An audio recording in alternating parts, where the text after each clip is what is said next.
네, 어지럼증의 이해와 치료에 대해서 말씀드리겠습니다.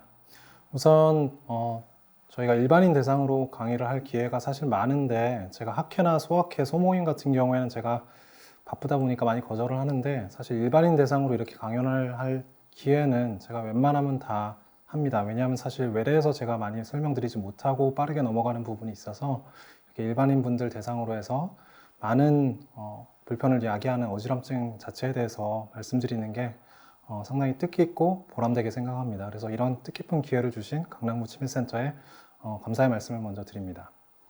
간단하게 오늘 말씀드릴 목차입니다. 일단 어지럼증의 개괄적인 내용에 대해서 말씀을 드리고요. 특히 이제 노인에서 발생하는 어지럼증에 대해서 따로 빼서 말씀을 드리겠습니다. 그리고 워낙 어지럼증을 일으키는 질환들이 많기 때문에 이 짧은 시간 동안에 많은 질환들을 다 다룰 수는 없고요. 대표적인 질환인 이석증, 기립성 어지럼증, 그리고 시민성 어지럼증에 대해서 말씀을 드리겠습니다. 그리고 많은 분들이 많이 걱정하시는, 그래서 외래를 많이 내방하게 되시는 이제 뇌에서 오는 어지럼증, 중추성 어지럼증이라고 하는데요. 그것에 대해서 따로 꼭지를 빼서 말씀을 드릴 거고요. 이제 많은 기관에서도 이제 어지럼증 검사를 하는데 환자분들은 사실 이게 어떤 의미인지, 이게 왜 필요한지 에 대해서 사실 이해가 조금 빈약한 부분이 많습니다. 그래서 이것에 대해서 제가 간단하게나마 말씀을 드리고요. 마지막에 이제 어지럼증에서 이제 저희가 사용하게 되는 치료 약물이라든가 간단하게 어지럼증 환자들에게 도움이 될 수 있는 운동에 대해서 말씀을 드리겠습니다. 제가 외래에서 많이 받는 질문인데요. 일단은 MRI는 정상인데 자꾸 어지러워요. 어떤 검사를 더 해야 될까요? 아니면 MRI 외에도 여러 가지 검사, 뭐 자율신경 검사, 어지럼증 검사를 많이 했는데 과연 이 결과가 어떤 건가요? 과연 이 이상 때문에 제가 어지러운 건가요? 검사는 매번 정상인데 어지럼증은 매번 옵니다. 어떤 약을 먼저 먹어볼 수 있을까요? 제가 항상 외래에서 어제도 받고 매일 받는 질문 중에 하나입니다. 사실 강의 내용에 이런 궁금증을 많이 녹여 넣었는데 이번 강의로 인해서 이런 조금이나마 이런 어지럼증의 궁금증이 해결되기를 기대를 합니다. 일단 환자분들이 어지럽다고 외래에 오시면은 사실 어지럽다는 표현 아래에 많은 것들이 숨어 있습니다. 많은 병들이 사실 어지럼증으로 발현을 할 수 있기 때문에 외래에서 어떤 과정을 거치냐면 어지럽다고 오시면 어지럼증에 대해서 자세하게 문진을 하게 됩니다. 왜냐하면 어지럼증 아래에는 인지기능 저하 때문에 어지러울 수도 있고요. 현기증이 있을 수도 있고 균형장애가 있을 수도 있고요. 사지에 힘이 빠져서 어지러울 수도 있고요. 만성적인 두통 때문에 어지러울 수 있습니다. 그래서 외래를 오시면 의사 선생님과 상의하시는 건 자세한 병력 정치와 문진을 통해서 그 해당 어지럼증이 과연 어떤 카테고리의 어지럼증인지, 뭐 때문에 어지럼증인지 조금 더 파고드는 과정을 거치게 됩니다. 또한 신경학적 진찰과 검진을 통해서 이런 의심되는 질환을 이제 확인하는 작업을 거치게 되죠. 여러 증상이 있을 수가 있습니다. 뱅글뱅글 돈다, 빈혈이 있다, 아니면 머리가 텅 빈 것 같다, 아니면 휘뜩거린다, 울렁거린다, 기운이 없어요. 여러 가지 증상이 있을 수 있지만 한 가지 당부를 드리고 싶은 점은 특정 어지럼증이 특정 병인을 시사하지는 않습니다. 사실 뱅글뱅글 돈다 하면은 뒤에서 말씀드릴 어지럼증 신경 자체에 문제가 있는 경우가 있을 수 있지만 그 외에 뱅글뱅글 돌지 않으면은 이거는 어지럼증 신경의 문제가 아니다. 사실 그런 거 아니고요. 사실 이제 의사를 보시거나 아니면 이제 진찰을 하시게 된다면 최대한 자세하게 본인의 증상을 이제 기술을 하시는 것이 좋습니다. 그래서 어떤 양상으로 어지러운지 기술을 해주시는 게 좋고요.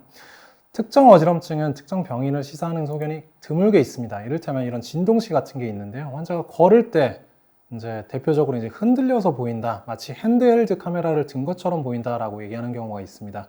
이런 특정 경우를 빼면은 사실 어떤 어지럼증이 어떤 병 때문에 생긴다 사실 시사하지는 않기 때문에 이제 여러분께서 느끼시는 어지럼증 자체를 있는 그대로 표현을 하시면은 그거에 맞게 여러 가지 이제 질문이라든가 진찰을 통해서 저희가 더 구체화를 하게 됩니다. 일단 어지럼증의 양상이 어떤지 자세하게 얘기를 해주시는 것이 좋고요. 그 다음에 어지럼증이 어떤 식으로 발현을 하는지, 어떤 식으로 임상 양상으로 나타나는지 추가 기술을 해주시는 것이 좋습니다. 물론 이제 의사 선생님이 당연히 질문을 하시겠지만 어지럼증이 이런 어지럼증은 제가 처음 겪습니다 라고 하는 경우가 있을 수 있고요.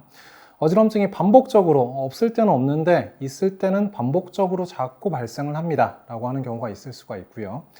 누웠다 일어날 때 어지럼증이 있다 라고 얘기를 하는 경우도 있습니다. 그리고 눈을 떠서 눈을 감을 때까지 깨서 밤에 잠들 때까지 계속 어지럽다 라고 하는 이제 이런 만성적인 어지럼증이 있을 수도 있겠죠. 그래서 이런 발생 양상이 사실 어떤지에 따라서 병이 다르기 때문에 이것에 대해서 좀 구체화를 해주시면 좋을 것 같습니다. 그래서 병인별로 분석을 해봤습니다. 그러면 과연 뭐 병원 가서 진찰을 받아보고 그다음에 검진을 통해서 그리고 검사를 통해서 결국은 진단을 내리겠지만 내가 있는 어지럼증이 확률적으로 어떤 어지럼증이 확률이 가장 많을까 조사를 쫙 해봤더니요. 이석증이 사실 제일 흔하고요. 그 외에 이제 시민성 어지럼증, 그리고 혈관성 어지럼증은 이제 중풍으로 인한 어지럼증으로 이해를 하시면 될 것 같습니다. 한 10%의 환자분들은 실제로 중풍 때문에 어지러운 분들이 있고요. 그 외에 편두통이라든가 아니면 메니에르병, 그 외에 여러 가지 질환에 의해서 어지러울 수 있습니다. 근데 가장 흔한 어지럼증은 이석증, 그리고 시민성, 그리고 혈관성입니다. 그리고 나이별로 이 어지럼증의 양상을 좀 나눴습니다. 만약에 20세 이하의 이제 소아 청소년에서 가장 흔한 어지럼증은 편두통 내지는 자율신경 장애가 가장 흔합니다. 보통은 이제 19세 이상에서 이제 65세 미만의 이제 환자분들 같은 경우는 시민성이 가장 흔하고요. 그 다음에 이석증이 뒤따르게 되고요. 고령 이제 65세 이상의 이제 어르신분들 같은 경우 이석증이 사실 제일 흔합니다. 그 외에 이제 중풍이라든가 시민성 메니에르병, 뭐 기립성 저혈압 같은 자율신경 장애가 뒤따르게 되고요. 그래서 이제 노인, 특히나 이 유튜브가 방송될 때가 아마 8월 달로 제가 알고 있는데 이제 여름철에 어르신들에게서 어지럼증을 흔하게 일으키는 병인에 대해서 간단하게 준비를 했습니다. 그래서 참고하시면서 이게 나에게 해당되는 이제 양상인지, 양상이 비슷한지 다른지 조금 비교하면서 들으시면은 조금 본인의 병에 대해서 조금 더 이해를 높일 수 있지 않을까 생각합니다. 일단은 이제 어지럼증을 이해를 하려고 하면은 어지럼증을 막아주는 이제 일종의 디펜스라고 저희가 말씀을 드리는데 일단 이런 방어 기제를 이해를 하시는 것이 좋습니다. 저희가 이제 평형 감각을 유지를 하려고 하면은 여러 가지 시스템이 조화롭게 작용을 해야지 이제 어지럼증을 느끼지 않고 평형 감각을 유지를 할 수가 있습니다. 그것에 관여하는 이 시스템이 여러 가지가 있는데요. 구심신경회로라고 제가 적어놨지만 사실 말이 어려운데 결국은 이제 감각신경입니다. 감각신경 중에서는 크게 세 가지가 관여를 합니다. 이 시각계라든가 아니면 체성감각, 전정계 세 가지가 보통 관여를 하고요. 이를테면 이제 이 균형을 잡아주는 이제 시각계가 문제가 되면 이를테면 앞이 잘 보이지 않는다든가 백내장이라든가 아니면 안검하수장 때문에 앞이 가린다든가 하면 당연히 어지럼증으로 발현할 수가 있고요. 체성 감각에 문제가 생기는 경우 이제 나이가 드시면은 척추협착증이나 디스크, 말초신경병증을 담당하는 이 체성 감각계가 이제 손상이 돼서 이런 병인에 의해서 손상이 돼서 나오는 경우가 있습니다. 이런 경우에 어지럼증이나 평형장애로 발현을 하고요. 그다음에 전정계에 직접적으로 이상이 생기는 경우가 있습니다. 전정 기능이 이제 이상이 생기거나 뭐 뇌졸중이 생기거나 전정신경염이 생기는 경우 어지럼증을 호소를 할 수가 있고요. 그 외에 어지럼증에 이제 원심 회로가 있습니다. 결국은 이제 이런 센서가 문제가 되는 게 아니라 이 평형 기능을 관장하는 이를테면 이제 근력이라든가 아니면 이 실조, 그러니까 이 평형 감각을 담당하는 이 손해 쪽에 기능 이상이 생기는 경우에 이런 어지럼증이 발현하는 경우가 있습니다. 그래서 이를테면 근감소증, 근육이 너무 좀 적다거나 말초신경병증에 의해서 근위약이 있다거나 아니면 파킨슨병이라든가 아니면 특정 약물에 의해서 이런 파킨슨이 유발되는 경우에도 어지럼증이 당연히 올 수가 있습니다. 그리고 이 구신계와 이 원신계를 다 이제 틀어서 이제 관장하는 자율신경이라든가 순환계 쪽에 문제가 생겨도 어지러울 수가 있고 또한 이런 정동이라든가 이를테면 기분이라든가 아니면 심리, 인지 기능에 문제가 생겨도 어지러울 수가 있습니다. 또한 환자가 가지고 있는 약물 복용이라든가 영양 상태 또 기저질환의 이런 유무에 따라서 어지럼증이 여러 가지로 발현을 할 수가 있기 때문에 단순하게 내가 어지러워요 라고 얘기를 하시는 게 아니라 나의 기저질환이 어떤 건지 나의 어지럼증이 여기 올 때까지 어떻게 발현을 했는지 아니면 어지럼증에 동반되는 증상들이 어떤 것들이 있는지 자세하게 기술을 하실수록 저희가 어떤 게 범인이다 라고 추정하는 데 도움이 될 수가 있습니다. 그래서 이런 여러 가지 병인, 여러 가지 시스템의 이상에 의해서 어지럼증이 발생할 수 있기 때문에 여러 가지 다각적인 접근이 필요합니다. 사실 단순하게 뭐 전정신경 아니면 뇌 쪽에 문제가 있다 없다 여부가 아니라 기저질환이라든가 가지고 있는 내과적인 질환이라든가 아니면 동반하는 뭐 정신과적인 병력이라든가 복용 약물 유무를 자세하게 알면 알수록 어지럼증의 원인을 정확하게 파악을 할 수가 있습니다. 그래서 제가 간단하게 이를테면 이제 교정 가능한 인자, 이런 교정 불가능한 인자 이렇게도 나눠봤는데요. 이를테면은 환자의 어지럼증이 만약에 약물에 의한 것이라면 약물을 끊었을 때 당연히 어지럼증은 가역적으로 좋아질 수가 있습니다. 아니면 이석증 같은 경우에는 뒤에서 말씀을 드리겠지만 이석 정복술이라는 치료를 통해서 완전히 증상 관해를 유도를 할 수가 있습니다. 내지는 기립성 저혈압 같은 경우에는 노화에 의해서 어느 정도 발생을 하지만 기립성 저혈압을 유발하는 약물을 이제 끊을 시에 당연히 증상은 좋아지고요. 시민성 어지럼증은 시민성 어지럼증에 대한 근치적인 치료가 들어갈 시에 약물을 통해서 증상은 좋아집니다. 그래서 이렇게 약물을 통해서 내지는 유발 인자를 이제 중단함으로써 이제 좋아질 수 있는 가역적인 원인들이 있을 수가 있고요. 비가역적인 원인이 우측에 이제 나와 있지만 비가역적인 어떻게 하든 어쩔 수 없이 생겨서 앞으로 조절을 해야 되는 경우가 있습니다. 이를테면 말초신경병증은 대부분의 경우에는 대부분 비가역적입니다. 뭐 당뇨가 오래돼서 말초신경이 상하는 경우에는 약물 조절을 통해서 증상 조절을 이제 유도를 하지만 이제 완전히 근치적으로 치료를 하긴 힘들고요. 아니면 노화에 의한 경우는 이걸 돌릴 수는 없겠죠. 내지는 이제 신경퇴행성 질환에 있어서 이제 뇌 쪽에 변성이 일어나서 어지럽다. 이걸 완전히 돌릴 수는 없습니다. 결국은 이제 약물 치료라든가 생활습관 교정을 통해서 결국 유지를 하거나 아니면 조금 조절을 하는 식으로 이제 치료를 합니다. 그래서 병인에 따라서 치료는 달라질 수 있고 약물 치료가 들어갈 수도 있고 아니면 그냥 일상생활 교정을 통해서 유도가 될 수도 있고 아니면 단순하게 유발인자를 끊음으로 인해서 치료가 들어갈 수도 있다. 여러 가지로 나눠서 일단 생각을 하시는 게 좋겠습니다. 그리고 전정신경계는 일단 노화에 의해서 같이 노화가 일어납니다. 저희가 이제 연구들을 보면은 60세까지는 어느 정도 이제 이 기능이 그대로 유지가 되는데요. 사람마다 조금씩 다르지만 되게 60대 이상에서 특히나 이제 8, 90이 넘어가면은 정상 노화 과정에 의해서 이 어지럼증 신경의 노화가 동반이 되게 됩니다. 그래서 어지럼증 신경 자체가 노화가 되기 때문에 어지럼증은 어쩔 수 없이 따라오는 경향이 있습니다. 이 경우를 이제 노인성 어지럼증이라고 하는데요. 실제로 이거는 이제 영어로 이제 표현이 되어 있지만 노인성 어지럼증의 진단 기준을 제가 적어 놓은 겁니다. 이를테면 유발인자가 특별히 없고 특정 검사를 했을 때 특정 소견이 보이면 이런 노인 어지럼증으로 진단을 하고 이런 노인들에서 낙상을 일으킬 수 있는 고위험이기 때문에 이것을 조절하는 개별적인 치료를 따로 하게 됩니다. 그래서 단순하게 노화에 의해서 어지럼증이 생길 수 있다라고 이해를 하시는 것이 좋겠습니다. 이게 임상적으로 중요한 의미는 사실 다들 아시겠지만 우리나라가 이제 초고령 사회로 이제 진입을 합니다. 이제 2050년 이후에는 이제 사실 평균 연령이 이제 세계 1등에 도달을 하겠다라는 연구도 있는데요.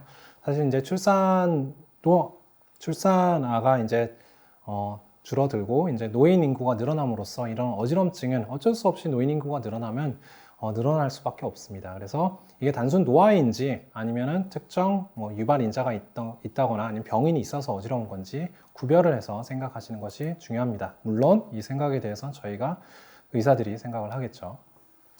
두 번째 말씀을 드리겠습니다. 이석증입니다. 사실 이제 어르신들에게 이제 65세 이상의 노인분들에게 가장 흔한 어지럼증을 유발하는 병인 중에 하나입니다. 이석증은 사실 누구든 주변에 여쭤보시면 이석증으로 고통받는 분들이 계실 겁니다. 결국은 이제 이석 기관 내에 이석들이라고 해서 이제 칼슘 돌이라고 저희가 표현을 하는데 이게 화장실에 타일이 붙어 있듯이 다닥다닥 난영낭이라는 곳에 붙어 있어야 됩니다. 근데 이게 떨어지게 돼서 우리 몸의 회전 감각을 담당하는 세방고리관이라고 하는 구조물로 들어가게 됩니다. 그러면 이게 내가 체위를 변경을 할 때마다 이를테면 누웠다 일어나거나 아니면 한쪽으로 돌아 눕거나 아니면 옆으로 돌아 누울 때마다 어지럼증을 뱅글뱅글 도는 어지럼증을 유발을 하게 됩니다.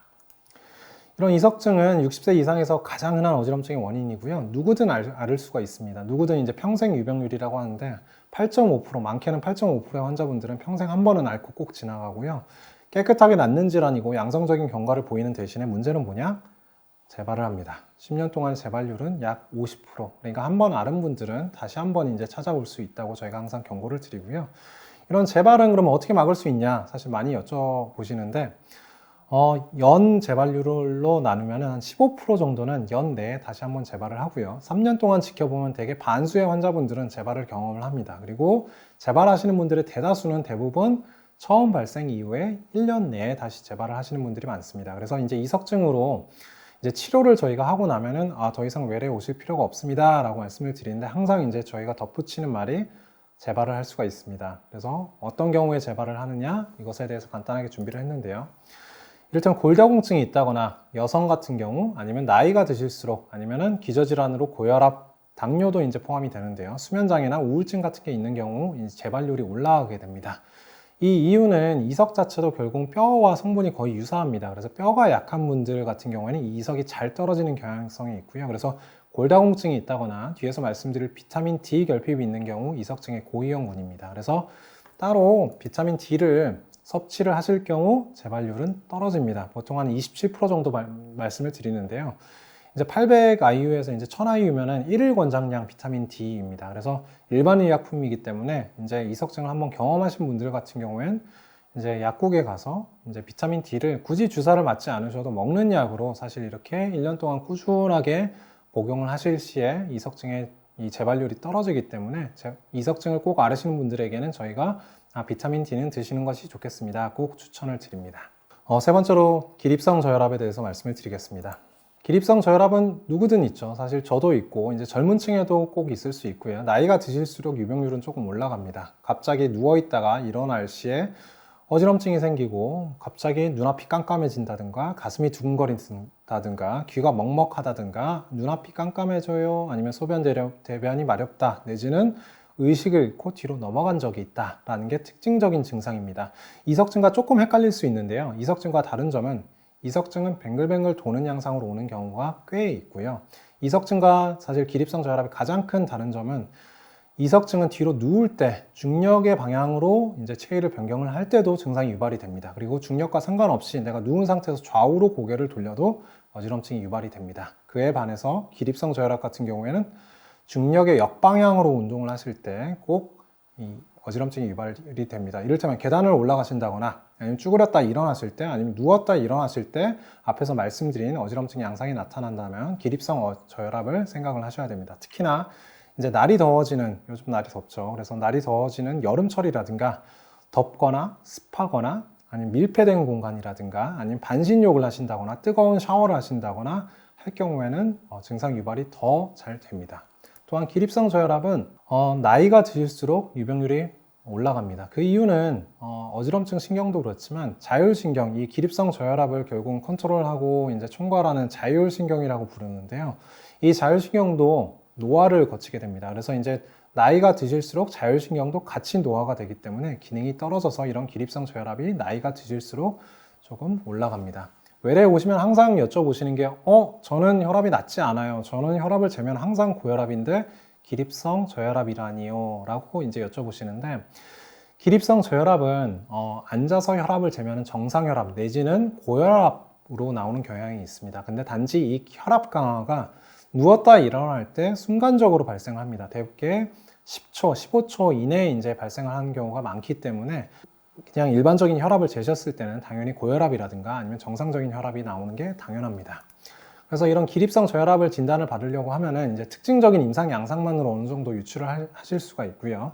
기립각 경사라고 뒤에서 말씀드릴 검사를 통해서 저희가 진단 과정을 거치게 됩니다.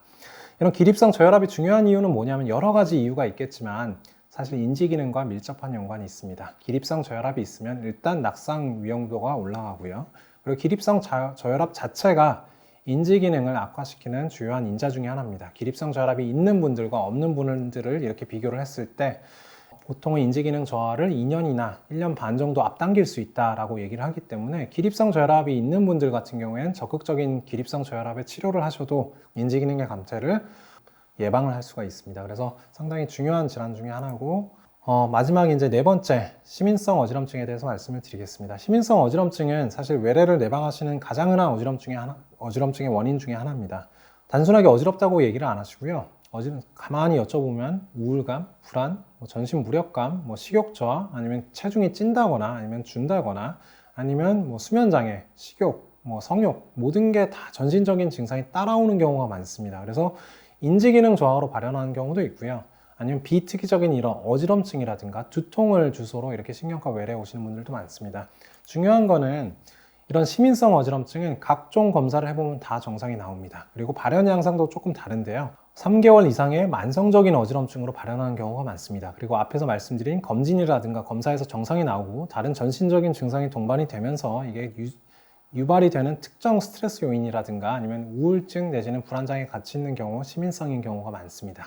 특히나 이런 시민성 어지럼증이 있는 분들은 시각 과민성이라고 하는데요. 이런 시각에 굉장히 의존을 하다 보니까 이런 뱅글뱅글 돌아가는 실제로 지금 영상을 보시면서 어지럼증을 이제 호소를 하시는 분들도 있을 것 같은데요.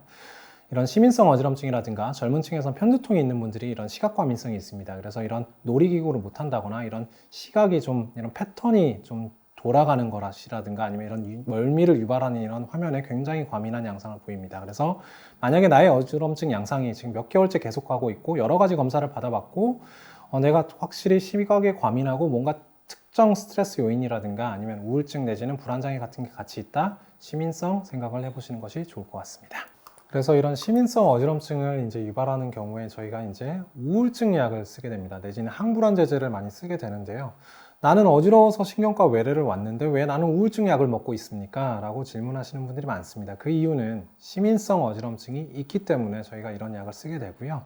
그래서 이런 단순하게 우울증이 있을 때 우울증 약을 먹는 게 아니라 이런 시민성 어지럼증이 있는 경우에 이런 어지럼증 약으로서 우울증 약을 같이 썼을 때 효과를 보일 수가 있습니다. 그래서 이런 우울증 약을 복용하고 계신 경우엔 시민성 어지럼증 때문에 처방을 받고 있구나 이해를 하시는 것이 좋을 것 같습니다. 이제 하나 꼭지를 제가 따로 뺐습니다. 사실 여러 가지 병인이 있지만 사실 이제 신경과 외래를 예방하시는 가장 큰 주요한 이제 걱정 중에 하나가 이게 뇌에서 오는 게 아닌지 많이 불안합니다. 대부분 이제 환자분들이 그걸 주소로 오시기 때문에 따로 제가 꼭지를 뺐습니다. 뇌에서 오는 어지럼증이 간혹 드물게 있습니다. 제가 이제 65세 이상에서는 대부분 10% 이상에서 이런 뇌에서 오는 어지럼증이 있을 수 있다라고 말씀을 드렸는데요. 물론 이게 뇌에서 오는지는 사실 진찰이라든가 여러 가지 검사를 통해서 종합적으로 진단을 하지만 이제 환자분들이 병원에 오실 때까지 시간이 길기 때문에 이런 경우에 병원을 내방을 해야 된다. 몇 가지 팁을 드리겠습니다. 그래서 만약에 어지럼증이 뱅글뱅글 도는데 급성으로 이제 발생을 했고 뱅글뱅글 도는 양상이고 이게 가만히 있어도 하루가 지나도 계속 지속이 됐고 부축을 받지 않으면 서지 못할 정도로 너무 심하게 어지럽다 하는 경우에는 이 자체로 중추성, 특히나 이제 후방순환계라고 저희가 어렵게 표현을 하는데 뇌졸중으로 인한 어지럼증인 경우가 있습니다. 그래서 이 세 가지에 해당이 된다면은 병원을 내방하시는 것이 좋고요. 특히나 고혈압, 당뇨, 고지혈, 술, 담배, 비만 등의 이제 뇌졸중의 가족력 내지는 본인이 이런 기저질환이 있는 경우에는 내방을 하시는 것이 좋습니다. 그리고 고령이신 경우에 당연히 검진을 받으시는 것이 좋고요. 동반 증상으로 혹시나 어지럼증과 함께 복시가 있다거나 발음이 어눌해진다든가 한쪽에 마비라든가 감각 이상이 있는 경우에는 병원을 빠르게 내방을 하시는 것이 좋습니다. 그 이유 자체는 뇌졸중으로 해서 발생하는 어지럼증이 전체 뇌졸중의 10% 정도 차지를 합니다. 그래서 한쪽에 이렇게 편마비가 생긴다거나 발음이 어눌하다든가 아니면 자꾸 넘어진다든가 뱅글뱅글 도는데 아까 말씀드린 여러 가지 기저질환이 있다거나 아니면 극심한 두통과 유발이 되는 여러 가지 양상이 같이 조합이 되는 경우에는 중추성인 경우가 있습니다. 즉 뇌혈관 질환에 의해서 어지러운 경우가 있기 때문에 이런 경우에는 지치 않고 병원을 내방하시는 것이 좋습니다. 또한 이제 만성적인 이제 3개월 이상의 만성적인 어지럼증이 있는데 이게 약물 치료에 여기저기 검사를 받고 약물 치료를 했는데 반응이 없다거나 아니면 점점 약물 치료를 함에도 뭔가 진행을 한다거나 아니면은 아까 말씀드린 어지럼증 외에 인지 기능이 떨어진다든가 복시라든가 뇌를 시사한 여러 가지 증상들이 같이 동반되는 경우에는 단순 신경성이 아니라 시민성 내지는 신경성이 아니라 신경퇴행성 질환이라고 어지럼증을 관장하는 시스템 자체에 뭔가 신경학적 변화가 나타나서 발생하는 어지럼증인 경우가 있습니다. 그래서 이런 경우에는 어지럼증을 주소로 일단 신경과 외래를 내방하시기를 추천을 드립니다. 그리고 이제 외래에서 많이 여쭤보시는 특히나 이제 뇌에 대해서 어지럼증을 많이 걱정을 하실 때 여쭤보시는 질문 중에 하나가 내가 혈압이 있는데 이것 때문에 어지러울 수 있나요? 내가 뒷목이 뻣뻣해지면서 어지러운데 이거 뭔가 뇌출혈이 생기기 전에 전조 증상 아닌가요? 라고 많이 여쭤보시는데요. 일단 답을 드리자면 대부분 고혈압 때문에 어지럼증이 발생하지는 않습니다. 대부분은 오히려 그 역입니다. 어지럼증이 있기 때문에 그때 이제 혈압을 재면 혈압이 이제 높게 나오는 경우가 많고요. 만약에 다른 동반 증상 없고 기저질환이 없는 상태에서 그냥 단순히 어지럼증, 뒷목 뻐근함이 있다. 그 자체로 뇌졸중을 시사하는 소견은 아닙니다. 그리고 고혈압이 있는 경우에 사실 고혈압 외에 이런 기립성 저혈압이 같이 동반되는 경우가 있기 때문에 특히나 이런 약물 치료를 하고 있는 중이라면은 기립성 저혈압이 유발이 잘 되기 때문에 이런 기립성 저혈압 때문에 유발되는 경우가 오히려 조금 더 많고요. 그리고 이런 여러 가지 신경학적 이상, 이를테면 아까 앞에서 말씀드린 균형장애라든가 발음장애 내지는 감각 이상이 동반되는 경우에는 물론 고혈압으로 인해서 어지럼증이 오는 경우가 있지만 이런 양상이 아니라면은 사실 고혈압 자체는 어지럼증을 급성 어지럼증으로 발현하는 경우는 거의 없습니다.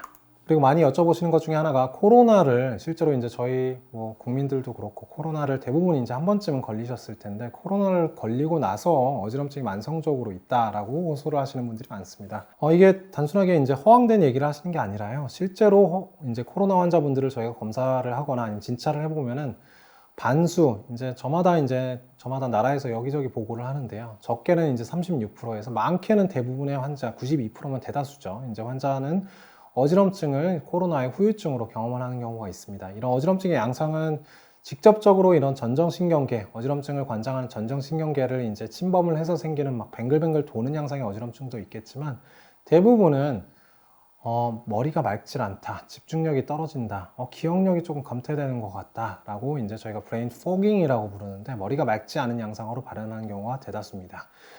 다행인 것은 이런 특별한 이런 전정신경계를 직접 침범한 경우가 아닌 비특이적인 이제 어지럼증 같은 경우에는 약물 치료를 요하는 경우가 일부 있지만 대부분 자연 경과가 호전되는 경과를 보이기 때문에 크게는 걱정을 안 하셔도 됩니다. 단지 앞에서 말씀드린 것과 마찬가지로 여러 가지 동반 증상이 동반이 된다거나 몇 개월 지켜봤는데 어지럼증이 계속 간다. 그런 경우에는 당연히 내방을 해서 혹시나 코비드-19 이후로 뭔가 다른 질환이 생기지 않았는지 확인을 하셔야 되겠지만 어지럼증 자체는 자연 건강과 문제가 없다면 호전되는 양상으로 가니까 안심하시라고 말씀을 드립니다. 어지럼증 검사에 대해서 따로 말씀을 드리겠습니다. 여러 가지 이제 어지럼증 검사를 하게 되는데요. 검사에 앞서서 사실 몇 가지 이제 자가 진단법에 대해서도 제가 간단히 말씀을 드리겠습니다. 사실 여러 가지 이제 병원의 내방에서 하는 진찰과 검사와 별개로 이제 집에서 자가로 하실 수 있는 한 가지 팁이 될 수 있는 검사법이 있습니다. 이를테면 이석증 같은 경우에는 아까 말씀드렸지만 체위에 의해서 이렇게 뱅글뱅글 도는 어지럼증이 발생하는 경우 이제 이석증을 의심을 할 수가 있습니다. 특히나 이 어지럼증이 자다가 일어나는 경우가 많습니다. 그래서 새벽에 자고 일어나서 화장실을 가려고 하는데 뱅글뱅글 돈다거나 아침에 이제 기상시에 뱅글뱅글 돈다거나 뒤로 누워서 좌우로 고개를 돌렸는데 뱅글뱅글 돈다. 그리고 이게 3분이라고 제가 적어놨지만 대부분 1분 미만입니다. 1분 미만으로 호전이 되는데 또 그 체위를 하면은 다시 발생을 한다. 이런 경우에는 이석증인 경우가 많습니다. 그래서 어차피 치료나 정확한 진단을 위해서 어차피 병원을 내방을 하셔야 되겠지만 본인이 이렇게 어지럼증의 양상을 파악함으로써 내가 언제 가야 되는 어지럼증을 바로 주소로 이제 병원을 가야 되는지 아니면 어떤 과를 가야 되는지 좀 팁이 될 수가 있기 때문에 이런 자가진단법을 간단하게 말씀을 드리고요. 많이들 여쭤보시는 게 이석증도 아니고 이제 기립성 저혈압도 아닌 것 같고 뭔가 이제 병원에 가서 내가 여러 가지 검사를 했는데 검사 결과는 다 정상이라고 한다. 그러면 도대체 왜 내가 어지러울까 질문을 많이 여쭤보십니다. 사실 검사 결과지를 이렇게 많이 들고 이제 대학병원 외래를 오시는데요. 한 가지 늘 말씀드리는 건 병인에 따라서 검사 결과에 잡히지 않을 수도 있습니다. 이제 많이 오인하시는 게 MRI를 찍었는데 MRI는 정상이다. 그럼 나는 왜 어지러운 거냐? 이렇게 얘기를 하시는데 사실 어지럼증의 대다수는 MRI를 통해서 잡히지 않는 경우가 대다수입니다. 특히나 이제 어지럼증 신경에 문제가 생기는 메니에르병이라든가 편두통이 발생하는 경우에는 어지럼증 신경 검사를 통해서 이렇게 진단되는 경우도 많고요. 이런 메니에르병이나 편두통 같은 경우에는 증상이 있을 때 검사를 해야지 나오는 경우가 대다수입니다. 만약에 증상이 없을 때 검사를 하면 당연히 정상이 나오는 경우가 있을 수가 있고요. 시민성 어지럼증은 여러 가지 검사를 통해서 정상이 나올 때 진단하는 질환이기 때문에 당연히 정상이 나오는 것이 당연합니다. 저희가 보통은 이제 어지럼증으로 오시면은 가장 많이 하는 검사가 비디오 안진 검사라고 합니다. 결국은 이제 여기 표에 나오는 이런 이 큰 고글을 이제 눈에 착용을 하고 고개를 흔들거나 좌우를 본다거나 뒤로 눕히거나 일으키면서 검사를 진행을 하게 되는데요. 많이들 여쭤보시는 게 나는 어지럼증으로 결국 외래를 왔는데 왜 안과 검사를 하고 있나요? 라고 여쭤봅니다. 그 이유는 어지럼증을 관장하는 전정신경계가 눈하고 연결이 되어 있습니다. 그래서 이런 복잡한 회로를 거치게 되는데요. 어지럼증 회로에 뭔가 문제가 생기면 이게 눈의 떨림, 특정 눈꺼풀이 아니라 안구 자체의 특정 떨림을 통해서 발생을 하게 됩니다. 그래서 이런 안구의 떨림 양상을 저희가 유추를 해서 이게 말초 쪽에 문제가 생겼다, 뭐 이석증이 생겼다, 아니면 중추신경계가 문제가 있다, 저희가 진단을 할 수가 있습니다. 그래서 어지럼증이 왔을 때 이렇게 눈을 보는 검사를 한다, 이해를 하시는 것이 좋을 것 같고요. 그 다음에 많이 하는 검사 중에 하나가 저희가 기립경 검사라고 합니다. 이제 기립성 저혈압을 진단하기 위한 검사인데요. 이제 이제 눕혀놓은 상태에서 천천히 이제 이 테이블이 점점 서게 됩니다. 그러면서 이제 저희가 혈압이라든가 맥박의 변화를 실시간으로 저희가 체크를 하게 되는데요. 임상적으로 환자분이 말씀하시는 게 기립성 저혈압이 의심이 된다거나 아니면 복용 약물이 기립성 저혈압을 유발하는 약물을 복용하고 있을 시에 저희가 이런 검사를 시행을 하게 됩니다. 그래서 어지럼증 검사가 여러 가지가 있습니다. 사실 뭐 앞에 말씀드린 MRI도 있고 뭐 비디오 안진 검사도 있고요. 비디오 안진 검사만 하더라도 뭐 비디오 두부 충동 검사, 복시 검사 여러 가지 또 이제 A형으로 나뉘게 되고요. 그다음에 온도 안진 검사, 뭐 회전 의자 검사, 뭐 청력 검사, 자율신경 검사, 피 검사, 뇌 MRI, 뇌펫 여러 가지가 있습니다. 근데 이 모든 검사를 어지럼증 환자분들한테 다 하진 않고요. 어떤 질환이 의심되는지에 따라서 해당되는 검사를 조합해서 진행을 하게 됩니다. 그래서 사실 어지럼증 검사가 마냥 달갑고 쉬운 검사가 아닙니다. 사실 어지럼증을 유발을 하기 때문에 검사 받다가 없던 어지럼증이 생기겠어요, 이렇게 불평을 하시는 분들이 있는데 어쩔 수가 없는 부분이 있습니다. 사실 어지럼증을 유발하는 검사를 또 어지럼증을 재현을 해야 되기 때문에 이런 노고를 기울여야지만 이렇게 정확한 진단을 받을 수 있기 때문에 검사 자체가 조금 힘든 면이 있습니다. 그렇다면 이런 어지럼증에 도움이 될 수 있는 약물 그리고 운동에 대해서 간략하게나마 제가 말씀을 드리겠습니다. 이제 음식에 대해서 많이 여쭤보시는데요. 물론 이제 병인에 따라서 그리고 이제 질환에 따라서 조금씩 다르겠지만 내가 만약에 이석증이라든가 전정신경염이라든가 메니에르병을 앓고 있다 이런 경우에는 항상 말씀을 드리는 게 충분한 수분 섭취가 그 자체로 치료 효과가 있습니다. 이를테면은 이 수분 섭취는 뒤에서 말씀드린 뭐 기립성 저혈압에도 이제 도움이 되는데요. 보통은 이제 1리터 본인이 수분 섭취하는 거랑 별개로 엑스트라로 1에서 2리터의 이제 추가적인 이제 뭐 어떤 거든 상관이 없습니다. 그냥 냉수여도 되고요. 미지근한 물이라고 말씀을 드리는데 이런 카페인, 이뇨작용이 있는 뭐 카페인 성분이 든 홍차 이런 것만 아니라면은 그냥 물, 뭐 보리차가 됐건 드시는 것이 도움이 되고요. 비타민 D가 이석증의 재발에도 이제 도움이 되지만 비타민 D 자체가 어지럼증에 이제 저희가 연구를 해보면 어지럼증의 신경의 안정화에도 도움이 된다고 많이 보고가 되어 있습니다. 그래서 비타민 D가 많이 함유된 뭐 연어라든가 송어라든가 계란 노른자라든가 뭐 시금치라든가 이런 거 많이 도움이 되고요.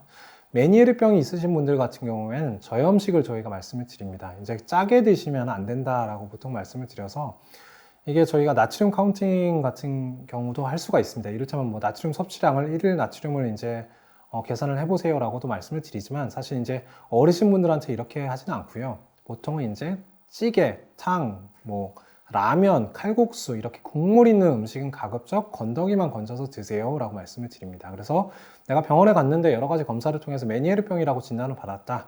그런 경우엔 소금과의 싸움입니다. 결국은 이제 물을 많이 먹고 이제 짠 음식을 되도록 피하시는 것이 좋습니다.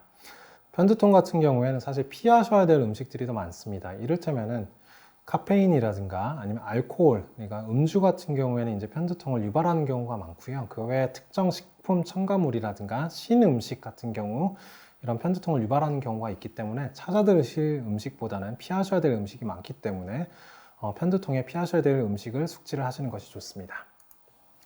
사실 편두통 말고도 모든 병인의 어지럼증에 사실 술과 이제 카페인은 그렇게 추천되지 않습니다. 사실 카페인은 조금 좀 뭐 저마다 조금씩 의견이 좀 다를 수 있는데요. 알코올은 대부분의 어지럼증을 유발하는 병에 다 좋지 않습니다.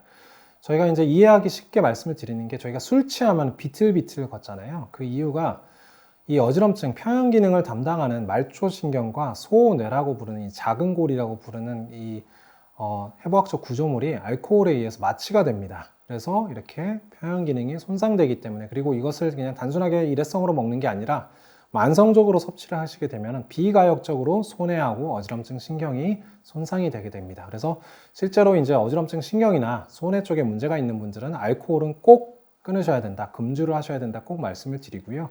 그 외에 뭐 이석증을 포함한 여러 가지 전정신경계에 문제가 있는 분들 음주를 꼭 첫 번째로 말씀을 드립니다. 그래서 충분한 수분 섭취 외에 음주는 꼭 지켜주셔야 되고요.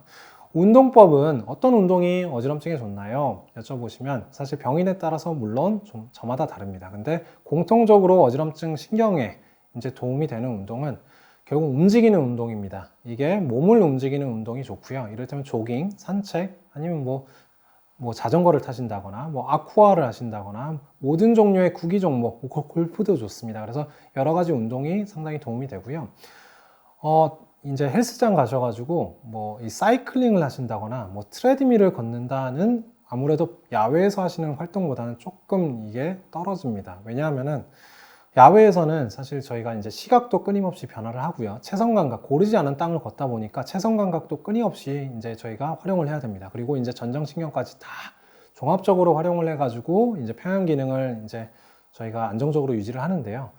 단순히 이런 갇힌 공간에서 이런 갇힌 이제 사이클링을 하시면은 사실 크게 도움이 되질 않습니다. 그래서 야외에 가서 비타민 D 섭취도 사실 이제 햇빛을 통해서 도움이 되기 때문에 이제 많이 걸으시고 많이 움직이셔라.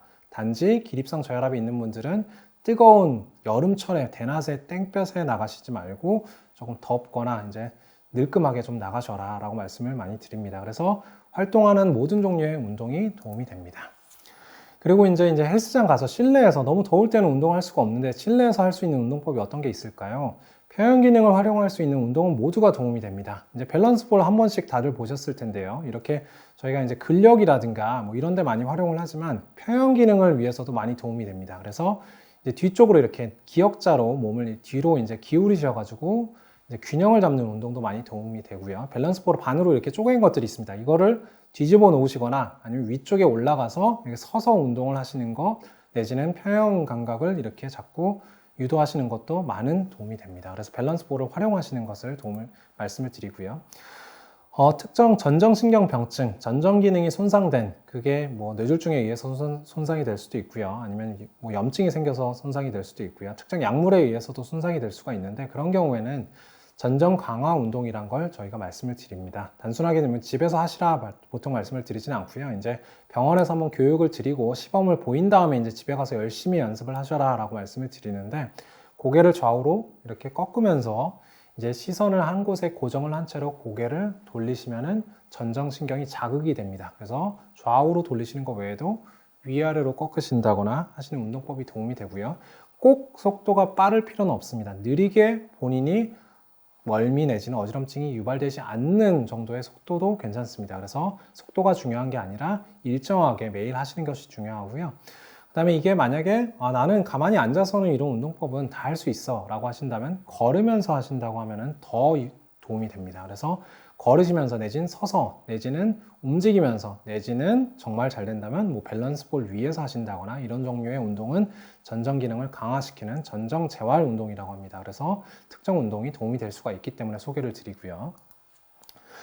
그다음에 이렇게 급성기에는 단순하게 이제 교육을 드리는 게 아니라 저희가 이제 병원에 와서 전정 재활 운동, 전정 강화 운동이란 걸 합니다. 사실 특별한 게 없습니다. 결국은 이제 전정신경을 자극을 시키기 위해서 일자로 걸어보라고 한다거나 이제 평평한 바닥이 아닌 뭔가 폼 이런 뭔가 스티로폼이라든가 뭐 베개라든가 집에서 하실 수 있는 게 베개인데 그 위에 올라가서 눈을 감고 균형을 잡아봐라 내지는 일자로 걸어봐라 하는 운동 자체가 전정신경에 도움이 되는 운동들입니다. 그래서 내가 어떤 병에 의해서 전정신경 기능이 떨어졌다고 얘기를 들었다. 그런 경우엔 약물을 드시는 것 외에도 집에 가서 할 수 있는 운동법 여러 가지가 있으니까 집에서 한 번씩 트라이를 해보시기를 말씀을 드립니다. 근데 중요한 것은 사실 저마다의 평형 기능의 잔존 기능이 다르기 때문에 나는 어지럼증 신경이 손상이 됐으니까 이걸 하겠어 라는 게 아니라 의사와의 상담이 필요합니다. 특정 운동을 했을 때 오히려 환자분은 넘어지거나 낙상 위험이 있기 때문에 이걸 하시지 마시고 이 정도의 운동을 하세요 라고 보통 저희가 말씀을 드리기 때문에 그 정도라든가 구체적인 운동법에 대해서는 의사 선생님을 보시고 정확한 상담을 거치는 것을 추천을 드립니다. 그리고 이제 기립성 저혈압이 있으신 분들 같은 경우엔 제가 운동법을 따로 말씀을 드리지만 사실 기립성 저혈압을 유발하는 이 특정 환경을 피하시는 것이 중요합니다. 이를테면 장시간 동안 기립해 있는다거나 아니면 이제 뜨거운 환경 내지는 더운 환경, 밀폐된 환경에서 주로 유발이 됩니다. 그래서 저희가 이제 사우나나 목욕탕 가면 항상 벽면에 써져 있잖아요. 심혈관 질환이 있는 분들은 뭐 온탕에 너무 오래 있으시는 것을 하지 마셔야 됩니다 라고 말씀을 드리는데 마찬가지로 이게 기립성 저혈압이 있는 분들에게도 해당이 되는 얘기입니다. 그래서 너무 오랫동안 온탕에 계신다거나 자꾸 온탕, 열탕 아니면 열탕, 차가운 탕 왔다 갔다 하신 이 종류의 운동법은 기립성 저혈압을 오히려 악화시킬 수 있기 때문에 이런 것은 좀 지양하셔야 되고요. 그다음에 아침에 일어나서 갑자기 벌떡 일어난다거나 아니면은 이제 새벽에 일어나서 화장실을 가서 이제 소변이나 대변을 보실 때 이제 복압에 이제 힘을 주게 되는데 이런 운동들이 이제 기립성 저혈압을 유발을 하게 됩니다. 그래서 그런 것을 주의하시라고 보통 말씀을 드리고요. 식사를 이제 제대로 안 챙겨 드신다거나 아니면 수분 섭취를 안 하신다거나 영양이 불량한 경우 기립성 저혈압이 더 잘 유발되기 때문에 조심하시라고 늘 말씀을 드립니다. 그리고 이제 금주를 꼭 하셔야 되고요. 고혈압 약이라든가 뒤에서 말씀드린 전립선 비대증 약을 드시는 경우에는 기립성 저혈압이 잘 유발이 되기 때문에 특정 약물이 만약에 기립성 저혈압을 유발하는 경우에는 해당 약물을 조정을 의사 선생님을 보시고 조정 가능한지 확인하시고 조정을 받으시길 권유를 드립니다. 그리고 이제 운동법인데요. 운동법을 제가 말씀드린 게 이렇게 그림에도 나와 있지만 만약에 내가 어쩔 수 없이 오랫동안 서 있어야 된다 내지는 어쩔 수 없이 더운 환경에서 이제 일찍 일어나서 이제 일터로 나가야 된다. 그런 경우에는 여러 가지 운동법을 소개를 해드립니다. 이를테면은 서 있던 중에 이런 어지럼증이 유발이 되는 경우에는 일단은 쭈그리시라고 말씀을 드리고요. 내지는 누울 수 있다면 누우시기를 추천을 드립니다. 그리고 스쿼트 이제 많이 하실 텐데요. 스쿼트 쭈그렸다가 천천히 일어나시는 운동법을 이것은 증상이 있을 때 말고요. 평상시에 하시는 것을 추천을 드립니다. 그리고 충분한 염분과 이제 수분 섭취를 늘 말씀을 드리고요.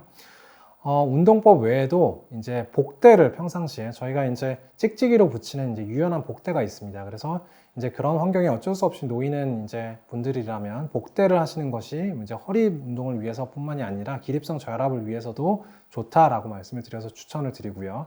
평상시에 여기 적어놨지만 스쿼트는 증상이 있을 때 하시는 게 아니라 증상 유발을 방지하기 위해서 평상시에 스쿼트 운동을 추천을 드립니다. 그리고 이석증 같은 경우에는 저희가 이제 이석증이 다 완치가 이석 정복술이란 걸 저희가 이제 해서 이석증을 치료를 하는데요. 이게 조금 남는 경우가 있습니다. 그러면 이제 집에 가서 이런 특정 이석증 운동을 하시라라고 이제 일종의 전단지 브로셔를 드리고 이제 집에서 이제 운동을 교육시키는 경우가 있습니다. 근데 많이들 여쭤보시는 게 이게 단순하게 이석증을 많이 재발하시는 분들은 내가 이석증이구나 라고 알기 때문에 집에서 이걸 이제 자가로 치료를 하시려고 합니다. 근데 중요한 건 이 이석증 운동은 왼쪽인지 오른쪽인지 그리고 저마다 이제 세 가지의 이제 방골이관이라고 하는데 관이 있기 때문에 어디 들어갔냐에 따라서 치료법이 다 다릅니다. 그래서 단순하게 이런 운동법을 집에서 그냥 하시는 게 아니라 일단 어디에 이석증이 있는지에 따라서 사실 반대로 치료를 하실 수도 있기 때문에 꼭 병원을 내방하시기를 말씀을 드리고요. 이석증을 자주 이제 재발해서 이제 지긋지긋하다라고 이제 말씀하시는 분들이 있습니다. 이런 분들은 집에서 내가 이걸 수시로 한다라고 하시는데 이 운동법은 예방에는 전혀 효과가 없습니다. 오히려 이 운동법을 너무 과하게 하실 시에는 오히려 이석증 재발을 유발을 할 수가 있기 때문에 남는 이석증을 이제 잔존 이석증을 치료하기 위한 목적이지 예방 효과는 없기 때문에 주의를 하셔야 됩니다. 이제 약물 치료를 받으시는 분들이 많이들 여쭤보시는 게 내가 이석증 약물 내지는 어지럼증 약물을 먹기가 꺼려집니다. 그 이유는 한 번 먹으면 이게 중독이 된다거나 평생 먹어야 된다고 얘기를 들었고 이 약물을 먹으면은 이 약물 때문에 어지럼증이 유발될까봐 두렵습니다. 여러 가지 이제 걱정 때문에 약물을 주저하시거나 아니면 어지럼증이 있음에도 약물 복용을 안 하시는 분들이 있습니다. 일단 답을 드리자면 물론 병에 따라서 달라질 수 있겠지만 약 자체를 한 번 드시면 평생 먹는 경우는 대다수 없습니다. 그래서 만약에 내가 어지럼증이 유발이 되고 뭔가 처방을 받았는데 이거 한 번 먹으면 계속 먹어야 돼서 안 먹는다. 사실 그렇게는 보통 하지 마시기를 추천을 드리고요. 의사 선생님과 특정 약물은 어느 정도 쓰겠습니다. 보통 저희가 말씀을 드립니다. 그래서 짧게 증상 관해를 위한 어지럼증 약물들은 복용하시기를 말씀을 드립니다. 그래서 여러 가지 약물들이 있습니다. 뭐 디아제팜, 보나링 드시는 분들은 한 번씩은 다 경험을 한번 해보셨을 텐데요. 알레버트, 자낙스, 메네스, 인데놀, 타나민 그 외에 뭐 앞에서 서두에 말씀드린 뭐 식민성 어지럼증에서 쓰는 우울증 약들도 있고요. 항불안 제제들 여기 말씀드린 자낙스 외에도 여러 가지가 있습니다. 근데 병에 따라서 어떤 약을 조합할지는 저마다 조금씩 다릅니다. 그래서 급성 어지럼증이 있는 경우에는 일단 어지럼증 증상 자체를 일단 잡아야 하기 때문에 이런 디아제팜이라든가 보나링, 알레버트 같은 약물을 쓰게 되고요. 나는 메니에르병이 없다고 하는데 메네스정을 왜 처방을 했냐? 사실 특정 병에 따라서 사실 약물을 처방하는 경우는 드뭅니다. 왜냐하면 병이 어찌됐건 어지럼증 신경이나 말초 신경에 문제가 되는 경우에는 어지럼증 증상 관해를 목적으로 약을 쓰는 경우가 많기 때문에 메니에르병이 있다고 해서 메네스정을 꼭 쓰고 메니에르병이 없다고 해서 메네스정을 안 쓰고 이런 경우는 없습니다. 그래서 약물에 대해서 의사 선생님과 끊임없이 상담을 받으시길 말씀을 드립니다. 그리고 앞에서 말씀드린 여러 가지 렉사프롬, 브린텔렉스 여러 가지 우울증 약이 처방되는 경우도 있는데 이런 경우에 내가 시민성 어지럼증이 있나요? 라고 이제 상담을 받으시는 것도 추천을 드립니다. 또한 이제 약전을 찾아보시면 이제 약전을 많이들 이제 인터넷을 통해서 많이 찾아보시는데 약전에 다 찾아보시면 두통 어지럼은 공통적으로 다 있습니다. 그래서 나는 어지럼증을 낫기 위해서 병원에 왔는데 약전을 찾아보니까 어지럼증이 있습니다. 그래서 안 먹었어요. 병을 악화시킬 수는 없는 노릇 아닙니까? 라고 말씀하시는데요. 사실 이것은 병인에 따라서 이를테면 특정 병인, 기립성 저혈압 같은 경우에 특정 약물을 먹으면 유발되는 경우가 있습니다. 그런 경우를 제외하면은 사실 처방받으시는 약물은 이유가 있어서 사실 처방을 받은 겁니다. 그래서 이것은 단순하게 약전을 보시고 사실 약물 복용을 기피한다 그렇게 하지 마시고요. 의사 선생님과 상담을 받으시면은 이런 약물은 도움이 됩니다 라고 아마 말씀을 하실 겁니다. 그래서 약전 외에도 의사 선생님과의 끊임없는 상담과 진찰을 말씀을 드립니다. 그리고 특정 약물 같은 경우에 이제 만성적으로 복용할 시에 아까 말씀드린 이제 걱정하시는 부분이 어떤 부분인지 저도 이해를 하는데요. 특정 약물 같은 경우에 만성적으로 복용할 경우 약물 자체에 의해서 유발되는 경우가 있습니다. 그래서 정신과 약제를 너무 오랫동안 복용을 한다거나 아니면 항진토제 내지는 이제 요즘은 그렇지는 않지만 이제 진통제에 특정 어지럼증을 유발하는 약물이 많이 들어가는 경우가 있습니다. 그런 경우에 이제 어지럼증이 만성적으로 복용 시에 유발될 수 있기 때문에 복용하는 약이 있다면 어지럼증 진료를 보실 때 꼭 한 번씩 가져오시는 것을 저희가 늘 말씀을 드리고요. 특히나 특정 약제를 오랫동안 3개월 이상 오랫동안 먹었다 하는 경우에는 약전을 같이 지참을 하시기를 말씀을 드립니다. 그리고 기립성 저혈압을 유발하는 약물들이 일부 있습니다. 이를테면 전립선약, 혈압약, 부정맥약, 그리고 특정 정신과약, 특정 파킨슨 약 같은 경우엔 기립성 저혈압을 유발할 수가 있습니다. 그래서 특정 약을 복용하고 있는 경우에 임상적으로 의사 선생님이 보시고 기립성 저혈압이 의심되는 경우에는 해당 약물을 조정을 해야 되기 때문에 특정 약을 복용하고 있는 경우에는 상담이 필요합니다. 이게 마지막 슬라이드입니다. 사실 이제 여러 가지 질환들을 한 번에 다루려고 하다 보니까 제가 말 속도가 원체 빠른 면도 있지만 빠르게 지나왔습니다. 근데 제가 몇 가지 키포인트만 다시 한번 짚어드리겠습니다. 그래서 여러 가지 이제 여쭤보십니다. 이를테면 어지럼증 약은 한 번 먹기 시작하면 평생 먹어야 하느냐? 아니면 고혈압 때문에 어지러울 수 있냐? 제가 다루진 않았지만 빈혈약이 어지럼증에 도움이 됩니까? 내지는 어지러우면 무조건 누워 있어야 된다고 하는데 맞나요? MRI를 찍어 왔는데 왜 나는 어지럽나요? 내지는 비타민 D가 이석증에서 떨어진다고 하는데 나는 젊으니까 굳이 필요 없지 않나요? 이렇게 질문하시는 분들도 있습니다. 하나씩 다시 한번 짚어드리겠습니다. 어지럼증 약은 아까 말씀드렸지만 특정 일부 질환이 아니고서는 평생 먹는 약질이 아닙니다. 그래서 어지럼증 증상을 조절하기 위해서는 약을 드시는 것을 추천을 드리고요. 물론 이것에 대해서는 의사 선생님과의 상담이 늘 끊임없이 필요합니다. 고혈압 때문에 어지러울 수 있는 경우는 굉장히 드물게 있습니다. 대부분은 어지러워서 혈압이 올라가는 경우가 대다수고요. 고혈압 때문에 어지러운 경우는 특정 패턴, 이를테면 고령이고 다른 고혈압 외에 혈관 인자들이 있다거나 아니면은 다른 동반 증상들, 이를테면 뭐 구음장애, 편측, 위약, 감각 저하가 있는 경우에는 뇌졸중으로 인한 어지럼증이 있을 수 있겠지만 대다수는 아니기 때문에 혈압이 있다고 반드시 어지럽지는 않습니다. 오히려 이런 중추성 어지럼증 외에도 고혈압 약을 복용함으로써 기립성 저혈압이 오는 경우도 대다수 있기 때문에 이것에 대해서는 의사 선생님을 보시고 좀 의사 선생님이 파악을 해서 이게 과연 어떤 종류의 어지럼증인지에 따라서 약물 복용을 중단하거나 조정을 하거나 늘리거나 하는 식으로 진행이 됩니다. 그리고 이제 빈혈약 자체를 어지러워서 빈혈약을 먹었는데 호전이 없습니다 라고 하는 경우가 있습니다. 사실 대부분의 이제 기립성 저혈압 같은 경우에는 이제 빈혈로 오인되기가 쉽습니다. 근데 이런 경우에 빈혈약을 드셔도 호전되지 않는 경우가 대다수이기 때문에 빈혈약이 물론 어지럼증에 크게 해가 되진 않지만 빈혈 때문에 어지러운 경우에는 많지가 않기 때문에 만약에 기립시에 일어날 때 빈혈약을 먹어도 호전이 되지 않는다 그런 경우에는 다른 병인이 있지 않는지 병원을 내방하시기를 추천을 드립니다. 어지러움은 최대한 가만히 누워 있어야 된다가 꼭 맞는 얘기는 아닙니다. 이를테면은 뇌졸중이 당장 생겨서 편측 위약이 생기고 구음장애가 생기고 뱅글뱅글 도는데 가만히 누워 있는다? 맞지 않는 거죠. 빨리 병원을 내원해야 되는 거죠. 그래서 특정 양상의 어지럼증 같은 경우에는 특히나 이제 기립성 저혈압이 있는 경우에 가만히 누워 있거나 쭈그린 자세를 유지하시라고 말씀을 드리지만 이것도 병마다 다릅니다. 그래서 어떤 병인지에 따라서 의사 선생님과 같이 상의를 하시는 것을 추천을 드리고요. 아까 말씀을 드렸지만 이제 진단을 위해서 이제 MRI를 대다수 이제 찍고 병원을 오시는 분들이 이제 대다수인데요. MRI가 사실 가장 중요한 경우는 이제 절대 소수입니다. 사실 여러 가지 기립성 저혈압 검사라든가 아니면 어지럼증 검사, 아니면 비디오 두부 충동 검사라든가 비디오 안진 검사 등의 여러 가지 각종 어지럼증 검사들이 있기 때문에 중추성 어지럼증, 뇌가 진짜로 의심되는 경우에는 저희가 MRI를 진행을 하지만 대부분은 MRI를 요하지 않는 경우가 많기 때문에 먼저 아까 앞에서 말씀드린 병원을 내방해야 될 어지럼증이 있는 경우에는 먼저 진료를 보시고 상담을 받고 MRI 진행 여부를 결정하시는 것을 추천을 드립니다. 그리고 비타민 D, 특히나 이제 이석증을 앓으신 분들 같은 경우에 이제 비타민 D를 저희가 복용하시길 추천을 드리는데 이석증이 은근히 젊은 여성층에게서 많이 옵니다. 그 이유는 비타민 D가 고령층에서도 물론 이제 저하가 되지만 오히려 젊은 여성들에게서 비타민 D가 저하되는 경우가 더 많습니다. 이를테면 젊은 여성분들은 바깥 활동이 없고 직장 생활을 하기 때문에 실내에 있는 경우가 많고요.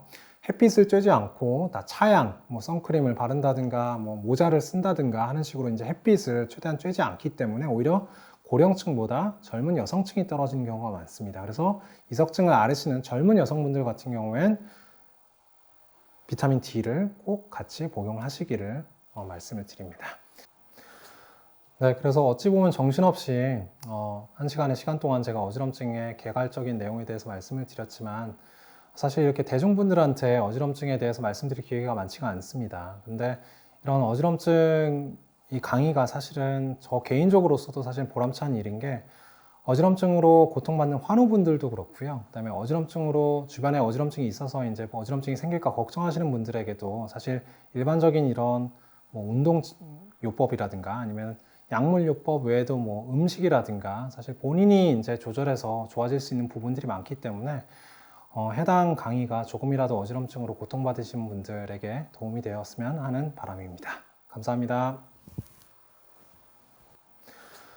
네, 그래서 어찌 보면 정신없이 1시간의 시간 동안 제가 어지럼증의 개괄적인 내용에 대해서 말씀을 드렸지만 사실 이렇게 대중분들한테 어지럼증에 대해서 말씀드릴 기회가 많지가 않습니다. 근데 이런 어지럼증 이 강의가 사실은 저 개인적으로서도 사실 보람찬 일인 게 어지럼증으로 고통받는 환우분들도 그렇고요. 그다음에 어지럼증으로 주변에 어지럼증이 있어서 이제 어지럼증이 생길까 걱정하시는 분들에게도 사실 일반적인 이런 운동요법이라든가 아니면 약물요법 외에도 음식이라든가 사실 본인이 이제 조절해서 좋아질 수 있는 부분들이 많기 때문에 해당 강의가 조금이라도 어지럼증으로 고통받으신 분들에게 도움이 되었으면 하는 바람입니다. 감사합니다.